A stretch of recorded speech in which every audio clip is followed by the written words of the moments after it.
I'm going to just do a refresher. Perhaps some of this is new to you. Perhaps some of it is just a refresher on the lead to prospect process. This is using the Ubix functionality along with the sales best practices.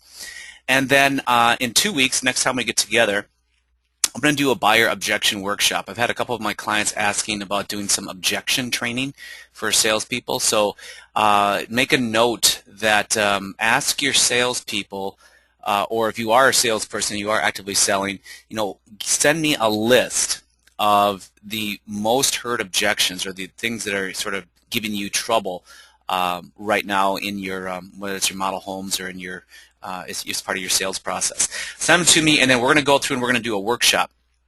So I'm going to put together some techniques that you can use for minimizing objections.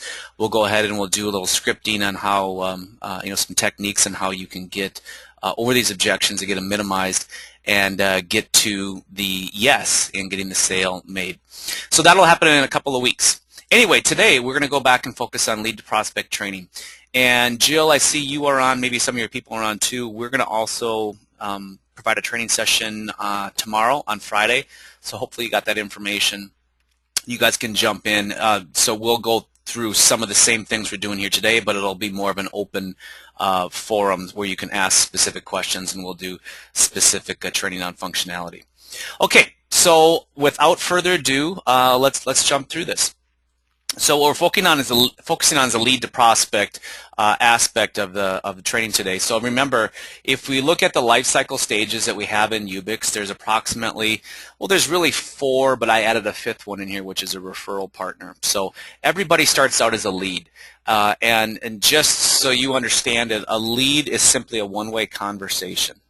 So if somebody walks into your model home and you're having a two-way conversation with them, at that point they're really a prospect, because you're able to start qualifying them. So a lead is truly somebody that has either, number one, opted in on your website. It's called permission-based marketing. So they have left their first name, last name, email address, or perhaps a phone number on the website, but you have yet to talk to them. So you're not sure if they're a viable prospect. So our first process is we want to convert them to a prospect, or we want to eliminate them, get them out of the way. So that's what we'll be focusing on today. Then, of course, we go from prospect to buyer, which we'll focus on in a later training from a functionality standpoint. And then, of course, a buyer is simply someone that has signed a contract, but we have yet to fulfill the service. So they are a work in process. Of course, when the work comes complete, they become an owner. And then I have a note on there for partner. Partner, really the goal of every single owner is, of course, for them to become a referral partner. And so in October, we will be launching our referral rewards program, which is incredibly exciting. There's so many cool things happening here, especially from an automation standpoint, of where we will actively be inviting owners to become referral partners and as part of your rewards program. That ties in also to events, which also ties into Facebook. So lots of neat things happening there. So again, today the stage we're focusing on is lead to prospect. So if I look at the virtual marketplace, looking at how does a D-lead come into the system, there's lots of things that are happening here. You all have a website. We've got a blog where we're actively posting twice per week on your blog. You should have a mobile version of your website. If you don't, note to self, you should have one. 20% of web users today are using mobile, so either a phone or a tablet. And then you've got social media, specifically in our case, Facebook, YouTube, House, Pinterest. Those are probably the big ones for housing. And then we're generating leads off of these platforms. And so from there, the leads are all going into web marketing automation, which is Ubix. So you see, Ubix here is really running the virtual marketplace. And the way I like to think of a virtual marketplace is it's more or less like a virtual model home or virtual showroom. So it's sort of hard to get your hands around everything that's going on between social media, blogging, website, search engine marketing, SEO, mobile. It can become overwhelming. But it's pretty easy to think of. You know what a model home looks like, or you know what your showroom looks like for remodeling. Just imagine that virtually. It's open 24/7. And you've got people constantly coming and going through it, and a certain percentage of those people are going to voluntarily leave their information. So that's where the lead starts, right there. Now, if we look at the process here, there's really three parts to this process. Any lead that comes into the system, you automatically go into the nurturing program. So that's where we begin to create value. And the nurturing program is simply an educational program based on locations, based on design, pricing, how to pick a builder, so on and so forth. So that's the first part. That's automatic. But what we start with is, of course, the personal email introduction, and the CTA stands for call to action. So that's our very first step in the lead to prospect conversion process. If we only have an email, we have to engage them via email. So the mistake that I see a lot of people doing is that they rely on the automation of the nurturing program to do the follow-up, where you need to be doing both. You should be sending a personal email, especially to the people that are hot and in the sales funnel. And we're going to look at that here shortly. Then, in order for me to figure out the type of email to send, I need to figure out what the interests are of my lead. So there I'm going to go into customer one-on-one and take a look at what they're interested in. Now, again, I will walk through this with you in a second. Then I can go back and look at, okay, who else is engaged right now? Because what happens, of course, with people who are contemplating a new home or remodeling is a process of researching can go over several months or even several years. So oftentimes people can go hot and cold, and you never know when they're going to become hot again. So it's very, very important to be looking at your sales funnel each and every day and figuring out, okay, I don't recognize the name of this person here. They're new, so maybe I can go back and look at their scoring activity. I can look at when they came into the system, like, wow, these people have been out for 6 months, all of a sudden they're back. So you would want to re-engage them as well. And then part 3 is, once I get them to reply to my email, I want to get them on the phone to talk. So I've got to go through my needs analysis, and I just determine if they're viable in A or a B. So what I'm going to do today is I'm going to walk you through the system. I'm going to pull up one of the conversion guides that we have, the lead to prospect conversion guides. I'm going to put that side by side on the screen and walk through the system. And I'm also going to show you how to create 3 email templates and save them in the system. Now, Jenna, I know you're on the call today. One of the things, the functionality that I want to add to the system is I want to add the ability to delete or modify or edit, I should say, a template in Customer 101. So we'll go through that today. You can go ahead and save that. So the idea is this: if you create 3 email templates, one for design, one for your locations, and one for pricing. And if you're a remodeler or a scattered lot, you would do it based on your service area. But one of those emails for each. Then you can quickly do a follow-up, make minor modifications to it, and get the email sent out. So we'll show you how to get those in there, and then how to take and copy that email verbiage right over to the email editor, I should say, and get it sent out. So ask questions as we go. Go ahead and you can raise your hand if you want. I can unmute you, or you can go ahead and just type them into the chat box, and I will answer those questions. All right, so let's go ahead, and I've got the system pulled up. And the first thing I'm going to show you on the left-hand side of the screen here is what's called the Ubix Lead to Prospect Conversion Guide. So if you do not have one of these yet, I will be sending out a follow-up link where you can download this. On the right side here, you see this is the Game Day Coaching website. What I have done, and this is new, oops, I want to stop this. What I've done is I've gone ahead and put together some additional resources. So there's a video here that's going to go over more or less the exact training that I'm going to do today. There is a copy of the slides here you can download. This is the conversion guide that I have open on the left-hand side here. You can download this. We're going to go through some email follow-up tips. I'm also going to go through some phone follow-up tips for you, do's and don'ts for being effective in email on the phone. The Home Builder Lead Intake Sheet, I have one of those pulled up, and the Remodeler Lead Intake Sheet. This matches what we have in Ubix, and so this is just a checklist of the questions, the 7 areas of qualifying that you should be asking each and every lead in order to determine if they're a viable prospect.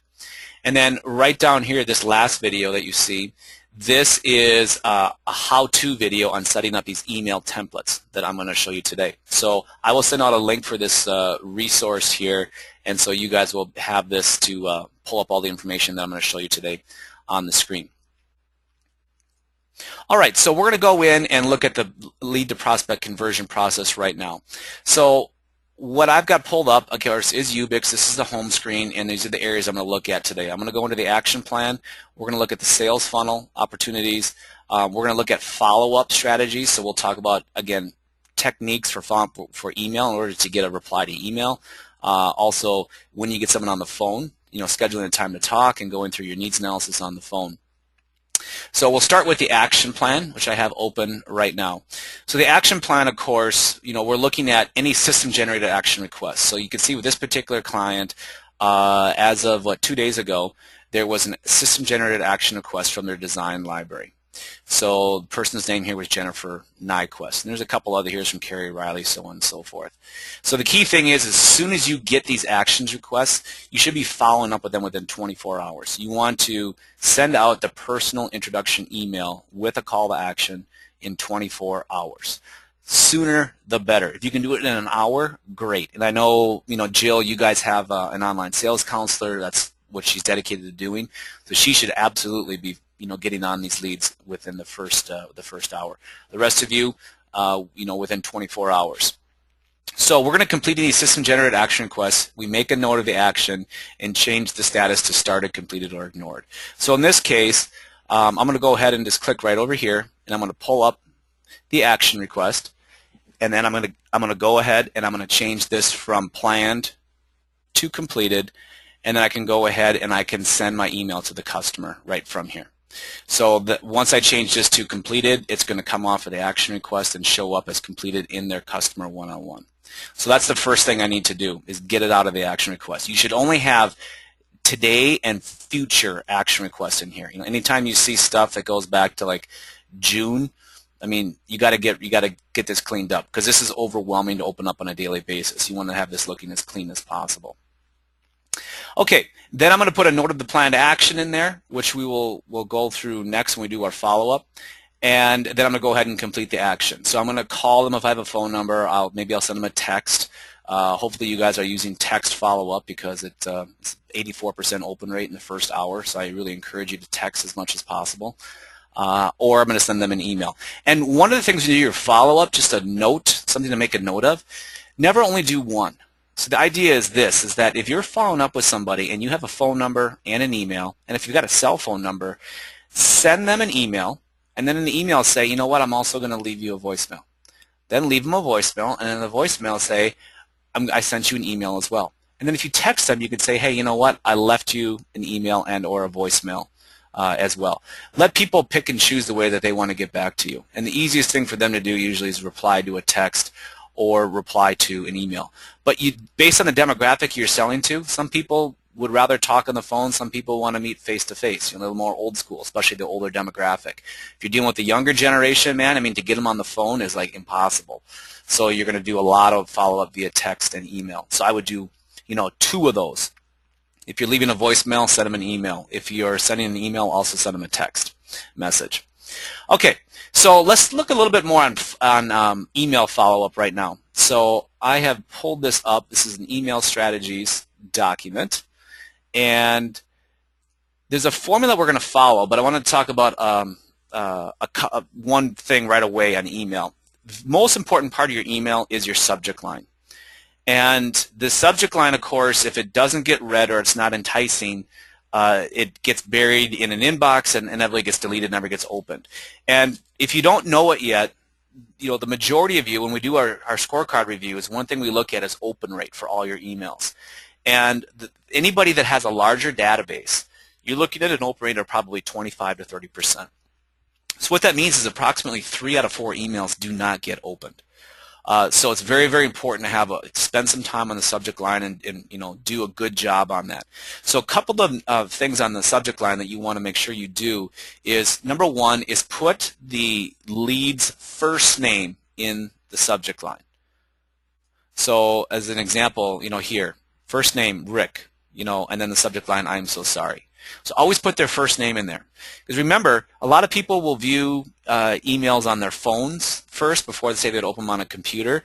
And people are trained to find their name. The eye is trained to find their name. So if they see their name there, they're more likely to go ahead and open the email. Secondly, you want to use curiosity in your subject lines. curiosity. So I like to pose a short question. So example here would be like, say, Rick, I'm so sorry, or Rick, are you available? Rick, would you be interested in attending this? Rick, have you seen this? Rick, just in case you didn't get this. It's not too late. So something that's short and creates curiosity makes me wondering, well, what am I too late for what? You want to create that curiosity. So number one most important thing in an email is the subject line when you're following up. Okay, so let's move on to the formula. So actually formatting your full email. So we begin with the attention, this formula, which is called AIDAT. First thing starts with the attention. That's your subject line. We've got to get their attention in the subject line. That's why we put their name in it. Second thing we got to do is we got to build interest. And we're going to go into the system and show you how you figure out what somebody's interested in. So when you're sending an email follow-up, it's not just a generic plain Jane. You can send the email follow-up based on their interest level. It's going to increase your conversions or your engagement on email dramatically. So we've got the very first line has to be something they're interested in. And here's something you want to take a note on. Some of you have been around a while, you know this, but take a note on this. There's typically 3 things you're going to find people are interested in. They're either looking for information on design, so they want to at least see floor plans, model homes, available homes, what have you, but design. Number 2 is locations. So what home sites do you have available? What home sites do you know about? What service area do you cover? And 3 is pricing. So design, locations, and pricing. And just a note on pricing, you never, ever, ever give out anything but a price range via email or even on the phone. You don't give out a full price until you're absolutely face-to-face with somebody and they've already made some sort of a deposit commitment, whether it's a home site reservation or some sort of a planned deposit. So always a price range. So how much for this home? Well, this home ranges from $200 to $275, depending on how you finish it. We always need to create a reason for them to get on the phone with us and then to get in front of us face-to-face. So just never give a solid price in pricing.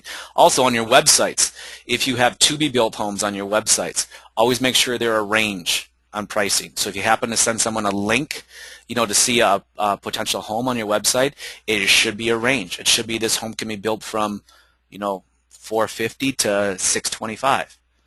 So always give them a range on your website as well as on email when it comes to pricing. So I got to get their interest right away in the first line. Now, why is the first line important?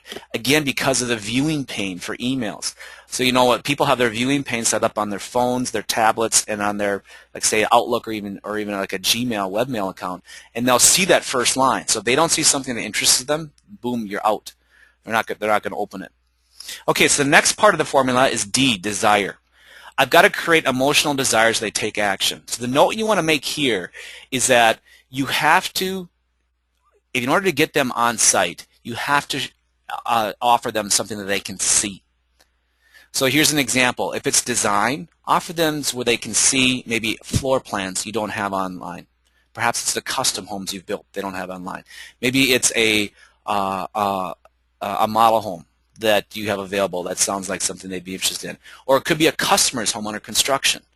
It could be a spec home that's under construction. It's not listed yet, but offer to show them something they can't see online. So that would be an idea for design. For locations, it's, hey, to come out and take a look at available home sites. It's maybe to see your lot report. If you're a scattered lot, you keep track of lots that are available in your service area to see your lot report. And if it's pricing, obviously the only way someone can get finalized pricing is when they finalize their plan, their specifications, and their selections.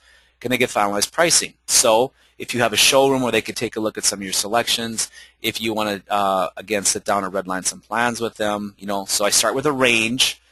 450 to 625. If you want to narrow that range, Mr. and Mrs. Prospect, we need to get together.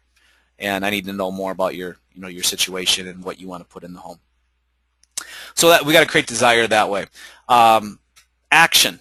So tell them what you want them to do and be specific. Here's a mistake that I see people making on email. Number one is they do not tell them specifically what to do. They'll put an email together. There's typically multiple calls to actions. So in other words, you tell them, well, I'll be at the model on Saturday, or you can call me, or simply, email me here. I mean, you get them confused. So You take multiple actions and you're not specific in what you want them to do. I see people that will just reply to an email and all they have is their signature line on there. So they just expect that people will pick up the phone and call them or email them. You need to tell them exactly what you want them to do. So you're going to tell them to do one of three things. You're going to say, if you want this, desire, reply to this email. If you want this, desire, call me. If you want this, desire, come to this location at this particular time. That's it. Tell them to do one thing and not more than one thing, and be very specific. And then we simply thank them. And on your signature line, you should have your contact information. Always have your phone number on your emails. It's going to be on your masthead as well as on your signature line, so it'll be on the email twice when you start from the Ubix system. So let me just show you an example here of an email. And notice how short this is. 150 words or less for your emails. Do not get long and drawn out. So Rick, there's only 3 days left. Hi Rick. We start building interest right away. Remember, first line. So one of our most popular model homes. It's going to be closing Sunday. This is your desire. This is your last chance to see this. After Sunday, it's going to be closed forever. Action. I'm really busy right now, but reply to this email, okay? Specifically tell them what they want to do and tell me when you'd like to stop by. I'll try to make sure I set aside some time for you. See you soon, Rick. And this is the thank you part of it. So very, very simple, very concise, asking to do one thing. And I like reply to the email. That works good for me because, in my opinion, it's the simplest thing you can do. But you need to test this. You need to try some of them replying to the email for an action. You need to have some of them that would be, say, calling you on the phone. But make sure you put your phone number here. So call me at this number. Here's the other thing: when you want someone to call you, something that will help. Tell them the day and time to call you. So I am available to answer your phone call Wednesday between 2 and 4. Please call me then. And the same thing with if you want them to stop by. Say you have a model home and you can get the model home. Stop by Saturday between 10 and 1. And so it's a singular call to action. You tell them specifically what to do. So that's the formula for putting together emails. And again, this document, I have another sample down here for remodelers. But this document is available for you to download, and you can copy some of this. We've also got the AIDAT formula inside Ubix right now, which I'll show you in a second. So let's go ahead and go back into Ubix, and let's look at the email follow-up. So what I'm going to do is I'm going to go into a customer one-on-one, and here I have Carrie Riley, and what I found out is that she's a lead. She's got a ton of points right now. She's been pretty active in the last 30 days, and if I go down here, and I can see all her scoring opportunities. You can see she's been very active. She came into the system on the 22nd, so about 3 days ago. She did open the first 2 emails. She clicked through on the first one, which was for the design library. She did not click on the second one, which is for to schedule a talk. Pretty common. People are not going to schedule a talk with you much more often than not. This is all her activity. Now, couple of things I'll show you. One is I can look over here, and under this side it has the tags. So what this is telling me is that she filled out the design library form. So right away I get a pretty good indication she's interested in design. Remember I said it's design, locations, or pricing. Number 2, I know she's a website visitor, and I can actually go down here when I look at her activity, and I can see the pages that she scrolled to. So if I'm trying to, to solidify what is her interest, remember I'm trying to send an email and I want to figure out what is she interested in. I'm going to look at what time she spent on the pages and what she looked at. So it's really simple. I see she spent 20 minutes here. She probably walked away from the computer there. I'm going to look a little bit closer. Okay, she spent 3.5 or almost 4 minutes here. The average amount of time someone spends on one of your websites, like any visitor, is probably somewhere between 3 to 5 minutes. So I always tell people that, look, if you see someone that spent 3 minutes on your website, that's the equivalent of spending probably an hour in your model home. I mean, it's an eternity online. So what I can do is I can go ahead and just click open this, and this will show me exactly what she was looking at. So she was, again, going through the enhanced design library. She spent time here. And then I can also go ahead and scroll through here, and I can see other things that she looked at. Back to the home page. She looked in a little bit in the photo section, not much there. back to the design library, and then she spent a whole lot of time on this particular floor plan. Now, did she spend 20 minutes analyzing this? Probably not. Probably a phone came up or something like that, but she was here. So this is an opportunity again for me maybe to throw Concordia out there as part of my email follow-up. So what I'm going to do is I'm going to go ahead and I'm going to send her an email. And the way to do that using the template section is I'm going to go ahead and click on Add Note. And I'll make this a little bit larger. So when this pops up, I'm going to say this is coming from Erin, and this is something that I'm going to do right away. I'm going to send her an email. And I'm just going to put a note name in here, so I'll do an initial follow-up. And notice I see a design follow-up on here. Now, templates is what I'm going to show you how to do next here.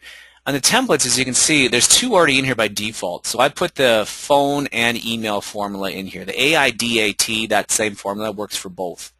So I'm going to start with the email formula. And what this does, and I'll make this a little bit larger, is it gives me, again, the examples of how to put this together. So if you're just new to this formula, you haven't used it before, this is sort of a cheat sheet for you that we put right in the system. And what you can do, though, is you can create your own templates for follow-up. So as you see right down below here, let me scroll down. Right down below here it says Save as Template. What I can do is I can take and do my own email in here.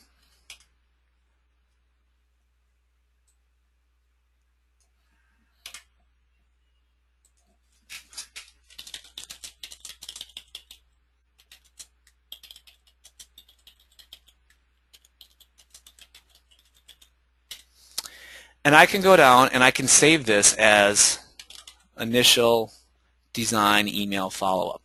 And then once I put, so what I'll do is I will type out the email that I want to send in here. By default, I find someone that's interested in design.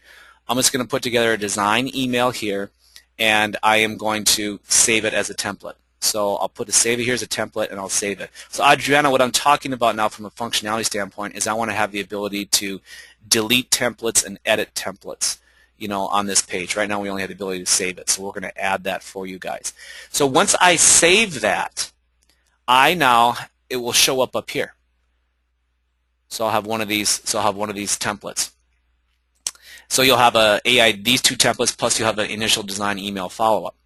Now I'm going to go back to the email formula for a template. Oop, I have to refresh this page, I think.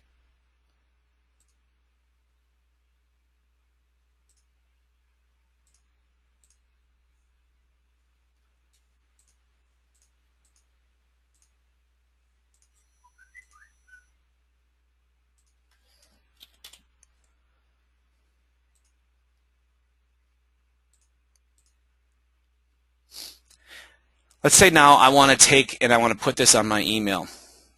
You guys are probably using the, let me make this larger. You're probably using the HTML emails. So what we're going to do is a simple copy and paste. So I'm just going to right click that and copy it. And I'm going to go to send email to customer. And it's going to pull up just with the simple text version. So what I will do first of all is I'm going to pick a layout. And we'll say this email is coming from Erin. Okay, I'm going to maximize the editor. I'm going to come in here. And now once you're in the HTML, you have to use a control function. So actually the control V is paste. Control plus V is paste. And so I pasted this information in here now. And now I've got the first name on here. I will have my email template. And if you want to modify or edit that, you can do that. And then I'm going to go ahead and I'm going to minimize the editor. And I can go ahead and send it, to there. If I want to add attachments, I do it right here. If I want to do my carbon copy, I can do it up here. And of course, I'll put in my subject line with their first name. Rick, are you interested? Boom, send it, and it's out. So that's, again, how you save a template and how you would copy a template and put it into the email here. using HTML email, which I think most of you use the nice HTML version. So what you want to do is you want to create 3 templates. One for design, one for locations, and one for pricing. So that's what you do. So you take the information, put it in there. So Adriana will go ahead and we'll add that functionality. So once you create your template, if you want to edit it or delete it and start over, you'll be able to do that here in the system. Okay, so I've sent my email out, and now what I'm going to do is I'm going to go out and I'm going to look at sales funnel opportunities. So I'm going to go into the sales funnel here, and again, it's just from sales funnel opportunities. I'm going to pick Aaron again. I'm logged in as a sales manager right now, so if you're a salesperson, it will only show your particular hot prospects in the sales funnel. So right now, Aaron has, let me pull this over a little bit, 31 hot leads and or prospects and or buyers in the sales funnel. So what I simply want to do is go through and look at these names. And again, this is sorted by last activity date, so the most recent activity will show up here. So if any of these names pop up like, hey, I don't know who this person is, what I'll simply go do is I will, here's Jennifer Nyquist. I'm going to go ahead and I'm going to go into Customer One-on-One, and I'll do the same exact thing that I just did. I'll go through and look at what they're interested in, and I will go ahead and send her an email. Or if I happen to have a phone number, I can pick up the phone and call her and do both. So this will tell me that. So again, people go hot and cold. All of a sudden you see a new name in there. It might be somebody that you were working with last year or 6 months ago, and they're going to show up now in the sales funnel. The sales funnel is set by default to anybody that has scored 15 or more points in the last 30 days will show up in here. And if they continue to score points, they're going to be hot. If they go cold, they're going to come white. So this guy right here, has not continued his activity. So again, you're going to focus on the ones in pink, the ones that are hottest, and follow up with them. So a lot of times, especially right now, we're in the middle of summer. Hey, things are slow. Guess what? Dig into the sales funnel and see who is active on your website right now. The sobering statistic is this: if you have 100 people in your database, which for an average salesperson to have 100 A, B, and C's, and in your database and as your prospect list, that's probably more than a lot of small builders have for their entire database. But for a salesperson, that should be pretty average. The sobering statistic is that only 5 to 7% of those people are hot at any one time. So that means 93 to 95% are cold. They're not doing anything. So the sales funnel is a beautiful tool for finding who are the 5 to 7% that are engaged with you right now, and then do your follow-up accordingly. So I've gone in and I've looked at that. I drilled down Customer One-on-One. I will determine their interest, look at their web activity, email activity, send them an email. Okay, so now I've sent an email, and I've got somebody that replied to my email and said, yep, I'm interested. So what I need to do next is I need to schedule a time to talk to them. And when I schedule a time to talk to them, you want to go through and you want to make sure when you get them on the phone, let me make this smaller, you want to make sure that you ask the 7 areas of qualification. There's no sense in meeting with somebody if they are not a viable prospect, right? I mean, everyone agrees with that. So they got to be a viable prospect. So I put together this particular script and this lead intake sheet so that when you're on the phone with someone for the first time, before you would ever meet with them or have them come out to your model home, you need to take 10 minutes. That's all this takes, 10 minutes, and ask these 7 areas of questions. So the first page on this is simply just a little script, and you'll see, to get them warmed up and going, you'll see this thing that says L6, 1, 2, 3, and 4. That's called the law of 6, and the idea behind this is that the more you can get your lead to say yes when you first talk to them, the more relaxed and comfortable they'll become with you, and the more they'll open up, and it'll be easier to have a conversation with them and determine if they're a prospect. And on the opposite end, if they keep saying no, no, no, no, no, they'll clam up. So the script is based on getting them to say yes 4 times here before you go ahead and start with your questions. So if I move into the question area, the cool thing about this is that the exact same questions here are part of the tagging system inside Ubix. Part of the tagging system inside Ubix. So if I go back here,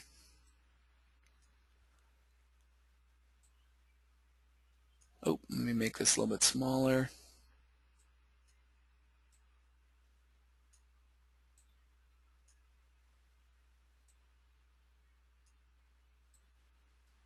All right, here we go. If I go back here, and I'm going to go into Customer One-on-One again, and then in Customer One-on-One, if I go to Maintain a Customer, I have these tags. And you'll notice that these tags match the questions here. So advertising source, locations, price range. So there's two ways I can do this when I'm on the phone with somebody. One is I can just pull up this, this particular Maintain a Customer, and I can go through and I can get all their information and pop it in here. The other way to do it is I do it by filling out the sheet, and I would come back later and I would put it into the system. So obviously the most efficient way to do it is just have this open when you're making the phone call. And so one other note on the tag system for owners and managers that are on the call, this can completely be customized for you. So if you have special things you advertise in, you can customize your locations like this particular builder has done, customize the price range. You can customize anything and everything in here. So if you want to add a category and subcategories to that, you can do it. So again, I look at the 7 areas of qualification. What do I want to know? Number one is I want to know locations. I want to know the type of home they're interested in. I want to know their hot buttons. I need to know about financing.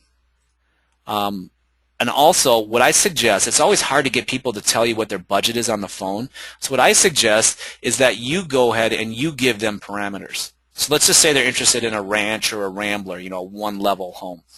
So what in your company, what is the absolute minimum that you would build a one-level home for, and what is pretty much like the high end, like people wouldn't go a whole lot higher than that. So let's just say a ranch rambler, it's 150 to 300.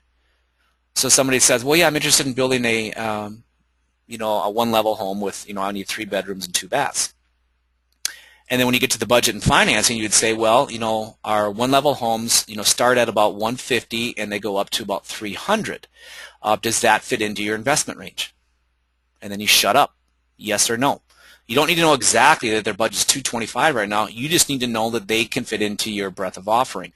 So if they happen to come back and say, oh, we've got 100 to spend. Well, if you can't build 100, you don't want to meet with them.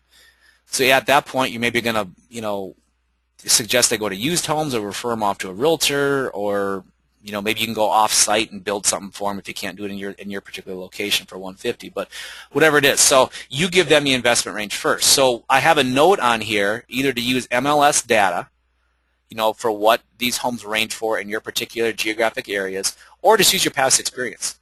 If you know that your smallest rambler is 1,400 square feet and the base price is, 200 grand, well, that's your starting point, 200 grand, and you go up from there. So are they currently owning or rent? Will they be selling their home? Is it listed for sale? Who are the decision makers? Again, I used to teach fair housing classes for NAHB. And federal fair housing law, I don't know if you guys knew this, but says that you cannot ask somebody how many people are in their family. It's a protected status. You can't ask them how many in their family. So the question you have to ask them is, how many people will be enjoying their new home? And when they say, oh, well, it's my boyfriend, or it's my husband, and we've got 2 kids. At that point, once they release that information, then you can dig a little deeper. Oh, how old are the kids? What are their names? And so you can put that information on here. Are they represented by a realtor? And then very, very important question to ask is, how long have they been looking? Obviously someone that's been in there more than 6 months has established value. Hopefully they've been in your nurturing program for a period of time, and they're most likely to buy versus someone that has just started and maybe you don't have any value created yet. So this goes back to some of the training we did a week ago or a month ago on when to present pricing. You have to understand your lead source and how long they've been in your system. So the rest of this information is simply internal for you. So if you think they're viable, get their address, find out who the primary contact is. What is their preferred communication method? Do they want to receive text? Would they prefer to get an email, or do they like to talk on the phone? And then what time is a good time, to reach out to them? First thing in the morning, noon, on the way home from work, what is it? And then we go back and we say, okay, they're viable. Let's set an additional date and time for a consultation. The send ahead is something that you should all have in your system created, and that's, we want to make sure that gets sent out to them, right away before the meeting. Are there any special articles or links or things, things they're interested in, you can send them? School information, community information, anything and everything to do with your community. Is the meeting confirmed? So you need to schedule a follow-up email, phone call, or text message to, before the meeting to confirm that. And then if you're using this particular paper and filling it out, you need to just make a note on here when you got them added into Ubix or your CRM. For those of you that are getting into CMAs, you can use this. And then lead sources are here. Are they an open house possibility? Is this a good project for an event open house? So you can talk to them about that. And then for those of you building scattered lot, this last section is, hey, how much windshield time, is it from the office? Most desirable zip codes are here, but what if they're way out there? Maybe it's not that great of a lead or prospect, and you follow up accordingly. So that's the phone follow-up, the lead intake sheet. Now, for those of you that are simply just going to go out and say, you know what, I need to do some regular telephone follow-up. So this is for people that maybe I've talked to before, I'm trying to re-engage them, or perhaps it's somebody where I got a phone number left from a web form, but I need to make the phone call and get with them. So this particular these techniques here are all designed to, again, convert that phone call into an appointment. So first of all, a couple of notes on phones. I don't know if you guys have ever done this, but I used to do this all the time. When you're doing your phone follow-up, have a mirror on your desk, because obviously if you smile, your tone of voice sounds a lot better on the phone. You're much more pleasant to talk to. So smiling is a good thing on the phone. Hands-free headset, definitely a must. I also, I would always do my phone follow-up from my cell phone just because of caller ID. So if I was calling from my model and there was a phone there or my builder's office, it would come through as a business line. A lot of people will screen that. So I use my cell phone to follow up with hands-free. And if it's possible, stand up when you're speaking. You can use your hand, you can stand up, you're smiling, so you're going to come off as much more professional, much more likable over the phone. I would always try to get the gal on the line when I was following up, because more often than not, in fact, pretty much all the time, she's the ultimate decision maker. So if I could get her on the line, that's who I wanted to talk to. So the goal of the telephone follow-up is simply just to get an appointment. And if I can't get an appointment, I'm going to deliver any requested information. And if I can't get even that, I just want to confirm that it's okay for me to call more than 1 month out. Can I call back more than a month? And here's the thing. Once you ask someone to call back more than a month out, they'll say, oh, sure, because they don't ever believe you're actually going to call them. So if they say, yeah, call me next month, you can check up on this. And if you look at your B prospects, you need to follow up once per month. So to say, would it be all right if I touch base with you in August? Yep. So I would go back in and I would schedule a follow-up call for this particular B prospect in August. Or if it's a C prospect, you know what, maybe I'm just going to call them quarterly to see what's going on. So I would schedule maybe something 3 months out. One of the things I like to do on the phone is use the forward system. If you guys have heard of that, that's an acronym for where you interject questions about their family, their occupation, their recreation, or dreams, lifestyle dreams, into your conversation. And so what I did, and then we're going to use the same formula, AIDAT. And on the phone, what I have found is that my opening line, what works the best for me, because usually if you call somebody and they didn't realize it was you, like, oh crap, it's a salesperson. One of the things that I would always ask right away to get their attention is, do you have 1 minute? Do you have 1 minute? Because pretty much everybody has 1 minute. And I've had some people say, well, I got 30 seconds. I go, okay, well, 30 seconds it is then. But so sometimes people would ask, well, is this a good time to talk? And they're going to say, oh, no, I've got this going up. Or if you say, do you have a minute? Well, actually, I was just about ready to do this. But if you say, do you have 1 minute? They'll say, yeah, 1 minute. and then they will listen to you. So again, that's a good attention getter when you're in your phone follow-up. Okay, so interest, same thing. What are they interested in? Creating desire. Again, I want to show them something. The goal of the phone is to get an appointment. The goal of the phone is to be able to follow up with more requested information. So what are they interested in? How can I create desire? What can I show them to get them in front of me? And then action. And one of the things I like to do in action is, a little closing technique called a alternative choice, if you guys have heard of that. Well, I'm available Tuesday at 4 or Thursday at 6. What works best for you? You don't care what they pick. Just pick one.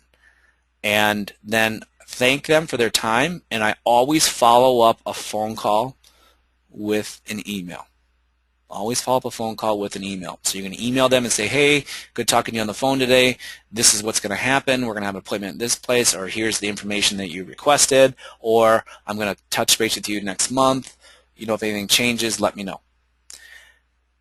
And that's pretty much it. You can do this in 1 minute very easily. So sample script is right here using that same formula. And I've even got some objections on here. Sometimes you're doing a phone call with certain things, you got to be prepared for objections. All right, so now I've got my phone call made. I'm going to determine, hey, are these people, based on my phone call, I'm going to determine are they a viable prospect or not. And if they are, I will go ahead and I will schedule the on-site meeting. So the last thing you will do in the lead to prospect conversion process is I'm going to go into maintain customer. I will obviously schedule my notes, but I'm going to say this is an A, B, or C. So remember, if they're an A, they're ready, willing, and able. And you can see that goes from prospect to customer. If they are a B, they're ready and willing, but probably not able. They may have a home to sell or need to get their financing worked out. Maybe they're a C, and they're ready, but not willing and able. And so they will still get the nurturing program here. Just remember that that anybody who is a C or a D in your database gets the automated nurturing program. So that's assuming that you will not be following up on a regular basis. But the minute you make them a B or an A, all the follow-up is on your shoulders. So you will be doing that weekly with an A. They're ready, willing, and able. They're going to talk to you. They're going to look at used homes, your competitors. You better be meeting with them weekly. So you'll be doing that weekly. If they're a B, monthly. That's still your follow-up. And a C, or C will be quarterly. That's where we're going to leave it automated and keep them in the program. So once I make that changes, I'll just go ahead and save and close that, and then I have converted them from a lead to a prospect. And it's very important you follow through on this process, because this is one of the main metrics we track each month, is looking at how many leads came into the system and how many were converted from a lead to a prospect. Because obviously that's your next buyer. So we got to make sure we're filling our pipeline full of a certain number of prospects each and every day, and hopefully we have enough prospects each month to meet our sales goals for that particular month.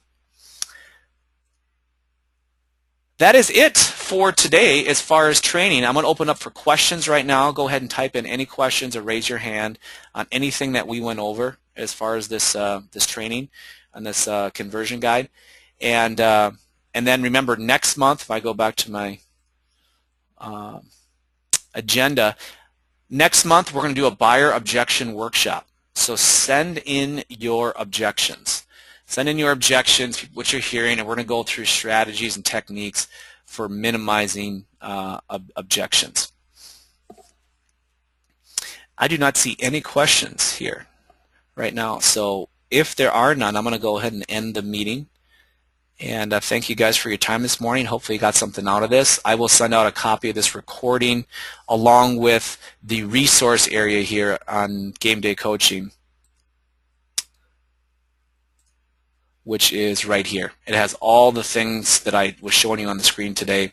And again, it has a video step-by-step on how to set up these templates for your design follow-up, location follow-up, and pricing follow-up. All right, guys, have a great rest of your day and rest of your week. Happy Thursday, and we will talk to you in a couple weeks. Take care. Bye-bye.